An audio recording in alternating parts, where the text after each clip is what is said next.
ನಮಸ್ಕಾರ ಎಲ್ರಿಗೂ. Welcome to my channel. ನಿನ್ನ ಜೊತೆ ನನ್ನ ಕತೆ ಸೀರಿಯಲಲ್ಲಿ ಏನಾಗ್ತಾ ಇದೆ ಅಂತ ನಾವು ನೋಡ್ಕೊಂಡು ಬರೋಣ. ಅದಕ್ಕೂ ಮುಂಚೆ ಚಾನಲ್ನ ಸಬ್ಸ್ಕ್ರೈಬ್ ಆಗಿ ಪಕ್ಕದಲ್ಲಿರೋ ಬೆಲ್ ಐಕಾನ್ನ ಪ್ರೆಸ್ ಮಾಡೋದನ್ನು ಮರಿಬೇಡಿ ಅಂತ ಹೇಳ್ತಾ ಬನ್ನಿ. ನಿನ್ನ ಜೊತೆ ನನ್ನ ಕತೆ ಸೀರಿಯಲ್ನಲ್ಲಿ ಏನಾಗ್ತಿದೆ ಅಂತ ನಾವು ನೋಡ್ಕೊಂಡು ಬರೋಣ. ದೇವಯಾನಿ ಮನಸ್ವಿನಿ ಮೇಲೆ ತುಂಬ ಅನುಮಾನ ಸ್ಟಾರ್ಟ್ ಆಗಿರುತ್ತೆ. ನನಗೆ ಯಾಕೋ ನೀನು ಇಲ್ಲಿಗೆ ಬಂದಿರುವಂಥ ಉದ್ದೇಶನೇ ಬೇರೆ ಇದೆ ಅಂತ ಅನ್ನಿಸ್ತಾ ಇದೆ. ನಿಜ ಹೇಳು ಅಶ್ವಿನಿ, ಯಾಕೆ ಇಲ್ಲಿಗೆ ಬಂದಿದೆಯಾ? ಹಾಗೇನು ಬೇರೆ ಉದ್ದೇಶ ಇಟ್ಕೊಂಡು ಇಲ್ಲಿಗೆ ಬಂದು ನಮ್ಮ ಮನೇಲೇ ಇದೆಯಾ ಅಂತ ದೇವಯಾನಿ ಹೇಳಿದ ತಕ್ಷಣವೇ, ಅಯ್ಯೋ ಮೇಡಮ್, ಏನು ಮಾತಾಡ್ತಾ ಇದ್ದೀರಾ? ನನ್ನ ಮೇಲೆ ಅನುಮಾನನ? ನೋಡಿ, ನೀವು ಹೇಳಿರೋ ಕೆಲಸ ಮಾಡೋಕ್ಕೆ ಅಂತಲೇ ಇಲ್ಲಿಗೆ ಬಂದಿರೋದು. ಅದೇ ರೀತಿಯೇ ನಡ್ಕೊಳ್ತಾ ಇದ್ದೀನಲ್ವ. ಮತ್ತು ಅಜಿತ್ ಮತ್ತು ಭೂಮಿನ ದೂರ ಮಾಡಬೇಕು, ಹಾಗೆ ನಾನು ಮನಸ್ವಿನಿ ಥರ ನಾಟಕ ಮಾಡಬೇಕು, ಅದನ್ನು ಮಾಡ್ತಿದ್ದೀನಲ್ವ ಅಂತ ಇಲ್ಲಿ ಮನಸ್ವಿನಿ ಹೇಳಿದ ತಕ್ಷಣವೇ ಅದನ್ನೇನೋ ಮಾಡ್ತಾ ಇದೆಯಾ? ಆದರೆ ಇದನ್ನೆಲ್ಲ ಮಾಡೋಕ್ಕೂ ಮುಂಚೆ ನನಗೇನೋ ಒಂದು ಇಂಟೆನ್ಷನ್ ಇದೆ ಅಂತ ಅನ್ನಿಸ್ತಿದೆ. ಹಾಗೆ ಈ ಮನೇಲೆ ಪರ್ಮನೆಂಟಾಗಿ ಇದ್ಬಿಡೋಣ ಅಂತ ಪ್ಲ್ಯಾನ್ ಮಾಡ್ತಿದೀಯಾ ಅಂತ ನನಗೆ ಅನ್ನಿಸ್ತಾ ಇದೆ ಅಂತ ಅಂತಾರೆ. ಹಾಗೆ ನನಗೆ ನೀನು ಪರಿಚಯ ಆಗಿದ್ದು ಭದ್ರನಿಂದ, ಆದರೆ ನಿನ್ನ ತಂದೆ ತಾಯಿ ಯಾರು? ನೀನು ಎಲ್ಲಿಂದ ಬಂದಿರೋದು? ಹಾಗೆಯೇ ನಿನ್ನ ಊರು ಯಾವುದು? ಹೀಗೆ ನನಗೇನೂ ಗೊತ್ತಿಲ್ಲ, ಹೇಳು, ನಿನ್ನ ತಂದೆ ತಾಯಿ ಎಲ್ಲಿದ್ದಾರೆ ಅವರು? ಹಾಗೆಯೇ ನಿನ್ನ ಊರು ಯಾವುದು? ನೀನು ಇಷ್ಟು ದಿನ ಎಲ್ಲಿದ್ದೆ? ನನಗೆ ಗೊತ್ತಾಗಲೇಬೇಕು ಅಂತ ದೇವಯಾನಿ ಹೇಳಿದ ತಕ್ಷಣವೇ ಮನಸ್ಸಿನಿಗೆ ಸಖತ್ ಶಾಕ್ ಮತ್ತು ಟೆನ್ಷನ್ ಆಗ್ತಾ ಇರುತ್ತೆ. ಹೌದೌದು, ಇವಳ ಬಗ್ಗೆ ತಿಳ್ಕೊಬೇಕು, ಯಾಕಂದರೆ ಇವಳನ್ನ ಮಾತ್ರ ನಂಬೋಕ್ಕಾಗೋದಿಲ್ಲ. ಇವಳು ಎಷ್ಟು ನಾಟಕ ಮಾಡ್ತಿದ್ದಾಳೆ. ಹಾಗೆ ನನ್ನ ಅಜಿತ್ನ ಪಡ್ಕೋಬೇಕು ಅಂತ ಎಷ್ಟೆಲ್ಲ ನಾಟಕ ಮಾಡಿ ಮದುವೆ ಆಗಕ್ಕಂತ ಹೋಗಿಲ್ಲ ಅಲ್ವಾ? ಅದಕ್ಕೆ ಇವಳ ಬಗ್ಗೆ ತಿಳ್ಕೊಬೇಕು. ನನಗೂ ಕೂಡ ಇವಳ ಮೇಲೆ ಸ್ವಲ್ಪ ಜಾಸ್ತಿನೇ ಅನುಮಾನ ಇದೆ.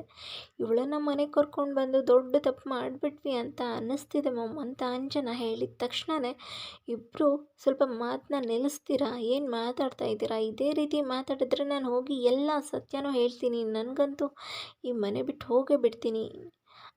ಏನು ಬಾಯಿ ಬಿಟ್ಟರೆ ಸತ್ಯ ಹೇಳಿದ್ರೆ ಅಂತ ಯೋಚನೆ ಮಾಡಿ ಸ್ವಲ್ಪ ಏನಾಗುತ್ತೆ ಅಂತ. ನಾನು ಕೂಡ ಸುಮ್ಮನೆ ಇದ್ದರೆ ನಾನು ಹೋಗಲಿ ಅಂತ ಸುಮ್ಮನೆ ಇದ್ದರೆ ಬಾಯಿಗೆ ಬಂದಾಗ ಮಾತಾಡ್ತೀರಾ ಅಂತ ದೇವಯಾನಿ ಮತ್ತು ಅಂಜನಾ ಮುಂದೆ ಕೂಗಾಡ್ತಾರೆ. ಮನಸ್ವಿನಿ, ಏನು ನಿನ್ನ ಕೈಲಿ ನೀನು ಸತ್ಯ ಹೇಳಿಬಿಟ್ರೆ ಎಲ್ಲರೂ ನಂಬಿಡ್ತಾರಾ? ಅದೇನು ಹೇಳ್ಕೊತೀಯೋ ಹೇಳ್ಕೊ ಹೋಗು ಅಂತ ಹೇಳ್ತಾರೆ.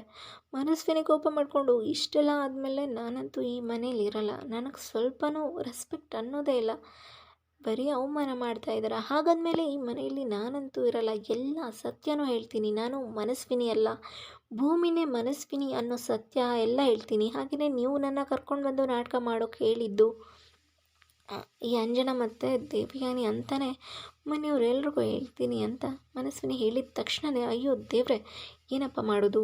ಇವಳೇನೋ ತಮಾಷೆ ಮಾಡ್ತಿದ್ದಾಳೆ ಅಂತ ಅಂದ್ಕೊಂಡ್ರೆ ಹೋಗಿ ಎಲ್ಲ ಸತ್ಯನೂ ಹೇಳ್ತೀನಿ ಅಂತಿದ್ದಾಳಲ್ಲ. ಅಕಸ್ಮಾತ್ ಹೋಗಿ ಹೇಳಿಬಿಟ್ರೆ ನಾನು ಇಷ್ಟು ವರ್ಷ ಕಷ್ಟಪಟ್ಟಿರೋದೆಲ್ಲ ಮಣ್ಪಾಲಾಗ್ಬಿಡತ್ತೆ, ಏನು ಮಾಡೋದು ಅಂತ ದೇವಯಾನಿ ಟೆನ್ಷನ್ ಮಾಡ್ಕೊಂಡಿರ್ತಾರೆ. ಆಗ ಮನಸ್ವಿನಿ, ಅದು ಹಾಗಲ್ಲ, ನಾನು ನಿನಗೆ ಬೇಕು ಅಂತ ಹೇಳಿಲ್ಲ, ಏನೋ ಕೋಪದಲ್ಲಿ ಮಾತಾಡ್ಬಿಟ್ಟೆ, ಅದಕ್ಕೆ ನೀನು ಈ ಥರ ನಿರ್ಧಾರ ತಗೊಳ್ಳೋದಲ್ಲ. ಕೊಟ್ಟಿರೋ ಮಾತನ್ನ ತಪ್ತಿದೆಯಾ ನೀನು? ಯಾವುದೇ ಕಾರಣಕ್ಕೂ ಯಾವ ವಿಷಯನೂ ಹೇಳಲ್ಲ, ಹಾಗೆ ಅರ್ಧಕ್ಕೆ ಕೈ ಬಿಟ್ಟು ಹೋಗಲ್ಲ ಅಂತ ಹೇಳಿದ್ದೆ. ಈಗ ನೋಡಿದ್ರೆ ಕೆಲಸ ಮುಗಿಸ್ದೇನೆ ಎಲ್ಲ ಸತ್ಯ ಹೇಳ್ತೀನಿ, ಎಲ್ಲ ವಿಷಯನೂ ಹೇಳಿಬಿಡ್ತೀನಿ ಅಂತ ಇದೆಯಾ? ಅರ್ಥ ಮಾಡ್ಕೊ ಮನಸ್ವಿನಿ ಅಂತ ದೇವಿ ಹೇಳಿದಾಗ, ಮತ್ತೇನು ಮೇಡಮ್, ನೀವು ಮತ್ತು ನಿಮ್ಮ ಮಗಳು ಇಬ್ಬರು ಸೇರಿಕೊಂಡು ನನ್ನ ಮೇಲೆ ಅನುಮಾನ ಪಡ್ತಿದ್ದೀರಾ? ಹಾಗೆಯೇ ನಾನು ಏನೇನೋ ಮೋಸ ಮಾಡ್ತಿರೋ ಥರ ಮಾತಾಡ್ತಿದ್ದೀರಾ? ಇಷ್ಟೆಲ್ಲ ಆದಮೇಲೆ ನನಗೆ ಅವಮಾನ ಆಗಿದೆ. ಇದೇ ಮನೇಲಿ ಇರಬೇಕಾ ನಾನು ಹೋಗಿ ಎಲ್ಲ ಸತ್ಯನೂ ಶ್ರವಣ್ಗೆ ಹೇಳಿಬಿಡ್ತೀನಿ ಅಂತ ಮನಸ್ವಿನಿ ಹೇಳಿದ ತಕ್ಷಣವೇ, ನೋಡು ಅಂಜನಾ ಪರವಾಗಿ ನಾನು ಕ್ಷಮೆ ಕೇಳ್ತೀನಿ, ನಾನು ತಪ್ಪು ಮಾಡಿದ್ದೀವಿ, ದಯವಿಟ್ಟು ನನ್ನ ಕ್ಷಮಿಸ್ಬಿಡು ಈ ಸರಿ ಅಂತ ಹೇಳ್ತಾರೆ. ದೇವಯಾನಿ ಮನಸ್ವಿನಿ ಹತ್ರ ಸಾರಿ ಕೂಡ ಹೇಳ್ತಾರೆ.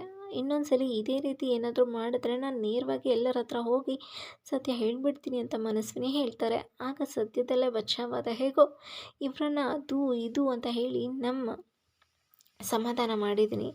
ಇದೇ ಥರನೇ ನಾಟಕ ಕಂಟಿನ್ಯೂ ಮಾಡಬೇಕು, ಇಲ್ಲಾಂದರೆ ನಾನು ಸಿಗಾಕೊಂಡು ಬಿಡ್ತೀನಿ ಅಂತ ಮನಸ್ವಿನಿ ಮನಸ್ಸಲ್ಲೇ ಅಂದ್ಕೊಳ್ತಾ ಇರ್ತಾರೆ. ಆದರೆ ನಿಮ್ಮ ಮನೆಯವ್ರ ಬಗ್ಗೆ ಏನೂ ಹೇಳಲೇ ಇಲ್ವಲ್ಲ ಅಂತ ದೇವಯಾನಿ ಕೇಳಿದಾಗ, ಹಾಗೆ ನಿಮ್ಮ ಊರು ಯಾವುದು, ಎಲ್ಲಿದೆ ಅಂತ ಕೇಳಿದಾಗ, ನಮ್ಮ ತಂದೆ ತಾಯಿ ಇಲ್ಲ, ನಾನು ಅನಾಥೆ,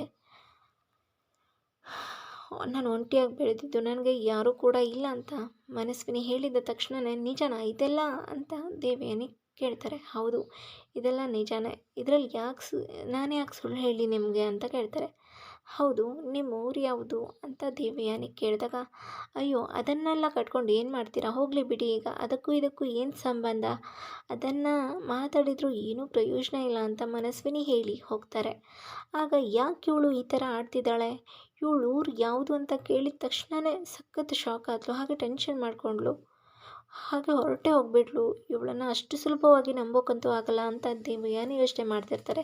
ಹಾಗೆ ಮನೆಯವರೆಲ್ಲ ಸೇರಿಕೊಂಡು ಡ್ಯಾನ್ಸ್ ಮಾಡಬೇಕು ಅಂತ ತಯಾರು ಮಾಡಿಕೊಂಡು ಅಜಿತ್ಗೆ ಸರ್ಪ್ರೈಸ್ ಕೊಡಬೇಕು ಅಂತ ಸತ್ಯಣ್ಣ, ನಚ್ಚಿ ಹಾಗೆ ಭೂಮಿ ಎಲ್ಲರೂ ಸೇರಿಕೊಂಡು ಡ್ಯಾನ್ಸ್ ಮಾಡ್ತಿರ್ತಾರೆ. ಆಗ ಅಜಿತ್ ನೋಡಿ ಭೂಮಿ ಈ ಥರ ಡ್ಯಾನ್ಸ್ ಮಾಡೋದಕ್ಕೆ ಸಾಧ್ಯನಾ ಅಂತ ಸಖತ್ ಶಾಕ್ ಆಗಿ ನೋಡ್ತಿರ್ತಾರೆ. ಏನಿದು ನಿಮ್ಮ ಅವತಾರ, ಏನಿದೆಲ್ಲ ಅಂತ ಅಜಿತ್ ಕೇಳಿದ ತಕ್ಷಣವೇ, ನಿಮಗೋಸ್ಕರನೇ ಸಾಹೇಬ್ರೆ ಸರ್ಪ್ರೈಸ್ ಇರೋದು, ಇಷ್ಟ ಆಯಿತಾ, ನಿಮಗೆ ಬೆಳಗ್ಗೆಯಿಂದ ಬೇಜಾರಲ್ಲಿ ಇದ್ರಲ್ಲ ಅದಕ್ಕೋಸ್ಕರ ನಿಮಗೆ ಸರ್ಪ್ರೈಸ್ ಕೊಡ್ತಾ ಇರೋದು ಅಂತ ಇಲ್ಲಿ ಭೂಮಿ ಹೇಳಿ ಸತ್ಯಣ್ಣ, ನಚ್ಚಿ ಎಲ್ಲರೂ ಕೂಡ ತುಂಬ ಖುಷಿಯಿಂದ ಡ್ಯಾನ್ಸ್ ಮಾಡ್ತಾರೆ. ಅಜಿತ್ಗೂ ಕೂಡ ಇಷ್ಟ ಆಗುತ್ತೆ. ಹಾಗೆ ಹುಡುಗನ ಮನೆಯವರು ಮನಸ್ವಿನಿನ ನೋಡೋಕೆ ಅಂತ ಬಂದಿರ್ತಾರೆ. ಆಗ ನನಗಂತೂ ಹುಡುಗ ತುಂಬಾ ಇಷ್ಟ ಆಗಿದ್ದಾನೆ ಅಮ್ಮ ಅಂತ, ಖಂಡಿತವಾಗ್ಲೂ ನೀನು ಮದುವೆ ಆದರೆ ಈ ಹುಡುಗನ ಜೊತೆ ಖುಷಿಯಾಗಿರಬಹುದು ಅಂತ ಶ್ರವಣ್ ಹೇಳಿದ ತಕ್ಷಣವೇ ಆ ಹುಡುಗ ಏನೋ ಒಪ್ಪೋಕೆ ಆದರೆ ನೇರವಾಗಿ ಹೇಳ್ತಾ ಇದ್ದೀನಿ, ನನ್ನ ತಾಯಿ ಶಾರದಾ ಸಿಗೋವರೆಗೂ ಯಾವುದೇ ಕಾರಣಕ್ಕೂ ನಾನು ಮದುವೆ ಆಗೋದಿಲ್ಲ. ಹಾಗೆಯೇ ನಾನು ಮದುವೆ ಆಗ್ತೀನಿ ಅಂತ ನಿರ್ಧಾರ ಮಾಡಿದರೂ ಕೂಡ ನನ್ನ ತಾಯಿ ಸಿಗೋವರೆಗೂ ನೀವೆಲ್ಲರೂ ಕಾಯ್ತಾ ಇರಬೇಕಾಗತ್ತೆ ಅಂತ ಮನಸ್ವಿನಿ ಹೇಳಿದ ತಕ್ಷಣವೇ, ಏನಿದು ಈ ಥರ ಮಾತಾಡ್ತಿದ್ದಾರಲ್ಲ, ಅಲ್ಲ ಮದುವೆ ಒಪ್ಪಿಗೆ ಇದೆ ಅಂತ ಹೇಳಿ ಕರೆಸಿ ಹೀಗೆ ನೋಡಿದ್ರೆ ತಾಯಿ ಸಿಗಬೇಕು ಅದು ಇದು ಅಂತ ಮಾತಾಡ್ತಿದ್ದಾರಲ್ಲ ಅಂತ ಹುಡುಗನ ಮನೆಯವರು ಕೇಳಿದ ತಕ್ಷಣವೇ, ಆಗ ಶಾರದಾ ಅವರು ಸಿಗೋವರೆಗೂ ನಾನು ಮದುವೆ ಆಗೋದೇ ಇಲ್ಲ ಅಂತ ಮನಸ್ವಿನಿ ಹೇಳ್ತಾಳೆ. ಯಾಕೆ ಈ ಥರ ಹೇಳ್ತಾರೆ, ಓ ಇದಾ ಕತೆ, ಸರಿ ಆಯಿತು, ಒಂದು ಕೆಲಸ ಮಾಡೋಣ, ನಾವು ಅವ್ರು ಸಿಗೋವರೆಗೂ ಕಾಯ್ತೀವಿ ಮನಸ್ವಿನಿ ಅಂತ, ಹುಡುಗಿ ಸಿಗೋದಕ್ಕೆ ತುಂಬ ಪುಣ್ಯ ಮಾಡಿದ್ದೀವಿ, ಅದರಲ್ಲೂ ಶ್ರವಣ್ ನಮ್ಮ ಬೀಗರಾಗ್ತಾರೆ ಅಂದರೆ ಯಾರು ತಾನೇ ಬೇಡ ಅಂತಾರೆ. ಸರಿ ಆಯಿತು, ನಾವು ಆ ಶಾರದಾ ಸಿಗೋವರೆಗೂ ಕಾಯ್ತಾ ಇರ್ತೀವಿ, ಆದರೆ ನಿಶ್ಚಿತಾರ್ಥ ಮಾಡ್ಕೊಳ್ಬಹುದಲ್ವಾ, ಯಾಕಂದರೆ ನಮಗೂ ಒಂದು ನಂಬಿಕೆ ಇರುತ್ತೆ ಅಂತ ಹುಡುಗನ ಮನೆಯವರು ಹೇಳಿದ ತಕ್ಷಣ ಶ್ರವಣ್ ಕೂಡ ಒಪ್ಕೋತಾರೆ. ನೋಡಮ್ಮ ಕಂದ, ನೀನು ಹೇಳೋವರೆಗೂ ಯಾವುದೇ ಕಾರಣಕ್ಕೂ ನಾವು ಮದುವೆಗೆ ಒಪ್ಕೊಳ್ಳೋದಿಲ್ಲ. ಹಾಗೆಯೇ ಶಾರದಾ ಸಿಕ್ಕಿದ ಮೇಲೆ ಇದೇ ಹುಡುಗನ ಜೊತೆ ನಿನ್ನ ಮದುವೆ ಆದರೆ ಅದಕ್ಕೂ ಮುಂಚೆ ನಿಶ್ಚಿತಾರ್ಥ ಮಾಡ್ಕೊಂಡು ಬಿಡೋಣ, ತಾಂಬೂಲ ಬದಲಾಯಿಸ್ಕೊಳ್ಬಹುದಲ್ವ ಅಂತ ಶ್ರವಣ್ ಹೇಳಿದ ತಕ್ಷಣವೇ, ಹೌದು ಹೌದು ಬದಲಾಯಿಸ್ಕೋಬಹುದು ಅಂತ ಮನೆಯವರೆಲ್ಲರೂ ಹೇಳ್ತಾರೆ. ನಮಗಂತೂ ಒಪ್ಪಿಗೆ ಇದೆ ಅಂತ. ಆಗ ಅಪ್ಪ ಅಮ್ಮನೇ ಇಲ್ಲದೆ ನಿಶ್ಚಿತಾರ್ಥನ ಅಂತ ಮನಸ್ವಿನಿ ಹೇಳಿದಾಗ, ಮನಸ್ವಿನಿ ಅದಕ್ಕೆ ಯಾಕೆ ಯೋಚನೆ ಮಾಡ್ತಾ ಇದೆಯಾ, ಅತ್ತೆ ಇಲ್ಲ ಅಂದರೆ ಅತ್ತೆ ಮದುವೆ ಅಷ್ಟರಲ್ಲಿ ಬಂದೇ ಬರ್ತಾರೆ ಅಂತ ಅಜಿತ್ ಕೂಡ ಹೇಳ್ತಾರೆ. ಆಗ ಟೆನ್ಷನ್ ಮಾಡಿಕೊಂಡು ಏನಪ್ಪ ಮಾಡೋದು ಈಗ ಅಂತ ಮನಸ್ಸಲ್ಲೇ ಅಂದ್ಕೊಳ್ತಾ ಇರ್ತಾಳೆ, ಟೆನ್ಷನ್ ಮಾಡ್ಕೊಳ್ತಾ ಇರ್ತಾಳೆ, ಯೋಚನೆ ಮಾಡ್ತಿರ್ತಾಳೆ. ಅಷ್ಟರಲ್ಲಿ ಇಲ್ಲಿ ಎಂಗೇಜ್ಮೆಂಟ್ ಮಾಡ್ಕೊಳ್ಳೋದಕ್ಕೆ ಅಂತ ಎಲ್ಲ ತಯಾರಿನೂ ಶ್ರವಣ್ ಅವರು ಮಾಡಿರ್ತಾರೆ. ಶ್ರವಣ್ ಮತ್ತು ತಾಂಬೂಲ ತಟ್ಟೆ ಬದಲಾಯಿಸ್ಕೊಳ್ತಾರೆ, ಎಂಗೇಜ್ಮೆಂಟ್ ಫಿಕ್ಸ್ ಆಗುತ್ತೆ. ಮನಸ್ವಿನಿ ಕೋಪ ಮಾಡಿಕೊಂಡು ಇವರು ನನ್ನ ಮದುವೆನ ಮಾಡಿಸೋದಕ್ಕೆ ಅಂತ ತಯಾರಾಗಿ ನಿಂತಿದ್ದಾರೆ ಅನಿಸುತ್ತೆ. ಇಲ್ಲ, ನನ್ನ ತಂದೆ ಅಲ್ಲಿ ಜೈಲಲ್ಲಿದ್ದಾರೆ, ನನ್ನ ಸಹೋದರಿ ನನ್ನ ಅಕ್ಕ ಎಲ್ಲೋ ಬೇರೆ ದೇಶದಲ್ಲಿದ್ದಾಳೆ, ಈ ಟೈಮಲ್ಲಿ ನಾನು ನಿಶ್ಚಿತಾರ್ಥ ಆಗೋದಿಲ್ಲ, ನಾನು ಏನೋ ಆ ಶಾರದಾ ಸಿಗೋವರೆಗೂ ಮದುವೆ ಆಗಲ್ಲ ಅಂತ ನಾಟಕ ಮಾಡಿದೆ, ಆದರೆ ಈಗ ನೋಡಿದ್ರೆ ಎಂಗೇಜ್ಮೆಂಟ್ ಮಾಡ್ತಿದ್ದಾರೆ. ಅಕಸ್ಮಾತ್ ನಾನು ಎಂಗೇಜ್ಮೆಂಟ್ ಮಾಡ್ಕೊಂಡ್ಬಿಟ್ರೆ ಆಮೇಲೆ ಅಜ್ಜಿ ನನಗೆ ಸಿಗೋದಿಲ್ಲ, ಏನು ಮಾಡೋದು ಅಂತ ಟೆನ್ಷನ್ ಮಾಡಿಕೊಂಡು ಯೋಚನೆ ಮಾಡ್ತಿರ್ತಾರೆ ಮನಸ್ವಿನಿ.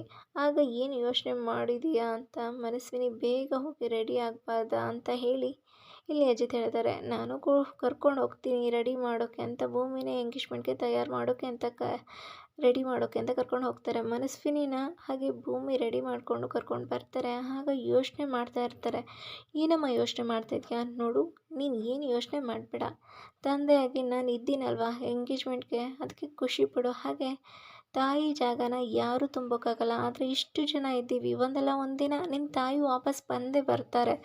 ಹಾಗೆ ಶಾರದಾ ಬಂದಮೇಲೆ ಅದ್ಧೂರಿಯಾಗಿ ನಾನು ಮತ್ತು ಶಾರದಾ ಮುಂದೆ ನಿಂತ್ಕೊಂಡು ನೀನು ಮದುವೆ ಮಾಡ್ತೀವಿ, ಆದರೆ ಈಗ ಮನೆಯವ್ರು ಹೇಳಿದಾಗ ಎಂಗೇಜ್ಮೆಂಟ್ ಮಾಡ್ಕೊಳ್ಳೋಣ ಅಂತ ಶ್ರವಣ್ ಹೇಳ್ತಾರೆ. ಮನಸ್ವಿನಿ ಹತ್ರ ಕೈ ಮುಗಿದು ದೇವಯಾನಿ ಕ್ಷಮೆ ಕೇಳ್ತಾರೆ. ಇಲ್ಲಿಗೆ ಈ ಎಪಿಸೋಡ್ ಎಂಡ್ ಆಗುತ್ತೆ. ನೆಕ್ಸ್ಟ್ ಎಪಿಸೋಡ್ನಲ್ಲಿ ಎಂಗೇಜ್ಮೆಂಟ್ ಆಗೇ ಬಿಡುತ್ತಾ ಅಥವಾ ಇನ್ನೇನು ಪ್ಲ್ಯಾನ್ ಮಾಡ್ತಾರೆ ಮನಸ್ವಿನಿ ಅನ್ನೋದನ್ನು ನಾವು ತಿಳ್ಕೊಳ್ಳೋಣ. ಅಲ್ಲಿವರೆಗೂ ನಮಸ್ಕಾರ, ಮತ್ತು ಸಿಗೋಣ, ಬಾಯ್, ಟೇಕ್ ಕೇರ್.